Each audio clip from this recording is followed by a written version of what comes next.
Hey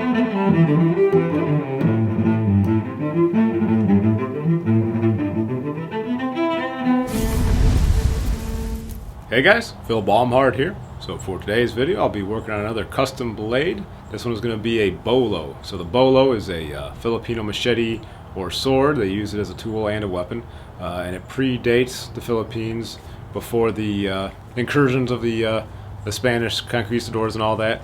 And today it's just sort of a popular design for a woods blade. So I'm going to be kind of doing the modern version of the BOLO, if you will. So I'm going to be using my ubiquitous 80 CRV2, 3/16 of an inch thick, 2 inches wide. Kind of the thing that makes it the BOLO is going to be the kind of wider, broader tip, and a little bit of wasting down towards the handle. I think I'm going to do a full tang. There'll probably be a lanyard hole in there as well, and either a saber or a full flat grind. I haven't decided yet, but we'll get this hot and see what I can make.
Alright, I think we're good on our point there. We've got our cutting edge here, a little bit of a drop down there.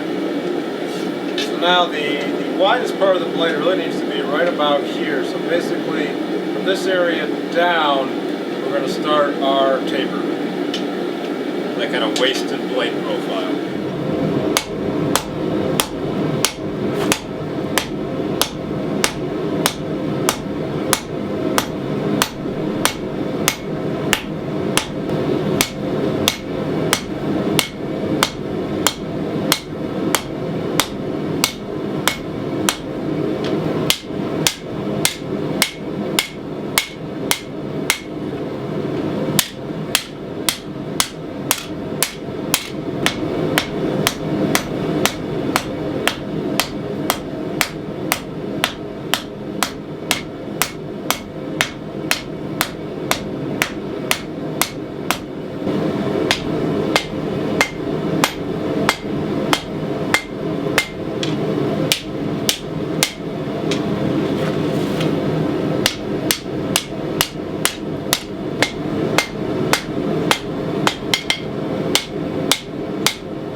Here's what the blade is looking like after grinding. Took it to a 300 grit just to kind of get out the scratches. So use the the mark set from the fullering tool to kind of just use the wheel to put in some divots here. They are not very clean, but that's okay.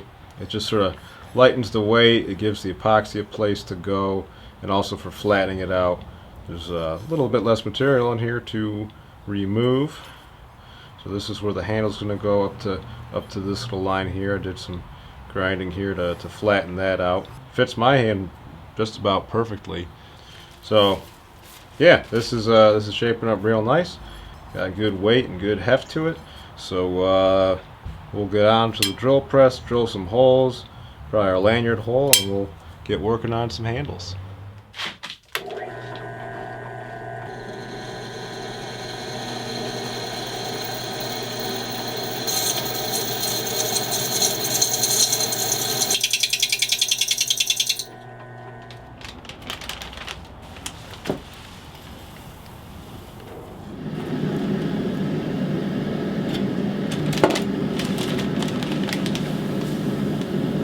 Alright, so I wasn't able to drill through that handle. Drill bit was only getting like halfway through, so I'm trying to anneal it. This is vermiculite, so we'll just let this blade cool down nice and slow, and hopefully that'll anneal it, soften it up, and I'll be able to drill my handle pins in.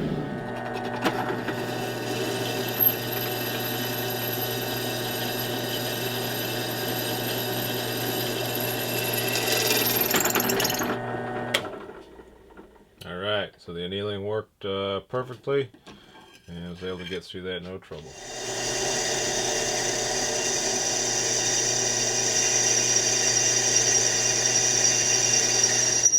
Okay, so now we got a lanyard hole drilled as well.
Okay, so we got our blade tempered and blued. So the next step is to get the handle scales on there. So mix up some of the G-Flex epoxy that I use, get the handles on there.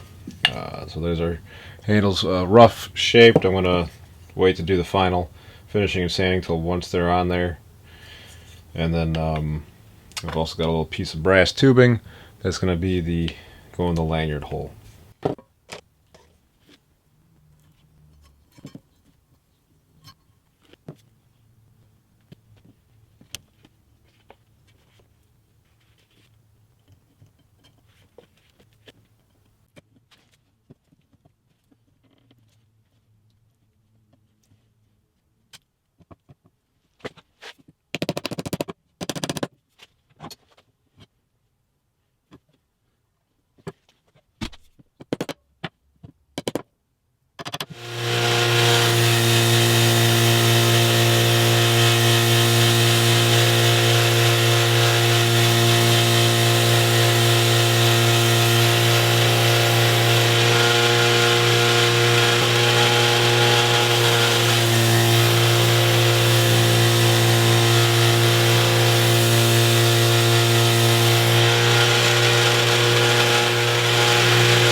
Alrighty, well here's a look at what the finished BOLO knife looks like. Here's the sheath I did, just simple pouch style sheath, did some wet molding.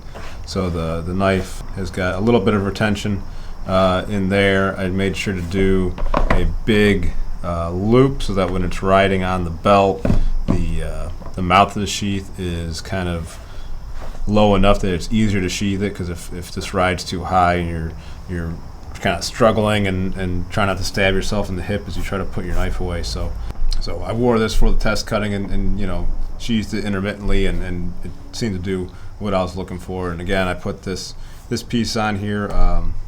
You know, it's decorative. I did the stamping on that, but also that way the belt loop isn't sewn directly into the sheath itself. So when you're putting the knife away, you don't risk cutting the stitching that holds the loop to the sheath itself. I found out the hard way. That's what happens when you're wearing a knife and using it and trying to put it away. So there we go. There's our finished BOLO knife. You know, real simple knife, simple design, but I think it came out well. The texturing on the handle came out well. We'll show you a little bit more of the three-dimensionality of it. So with that big 10-inch contact wheel, I just took out, you know, the two divots here and here. This one's kind of at this upward angle like that.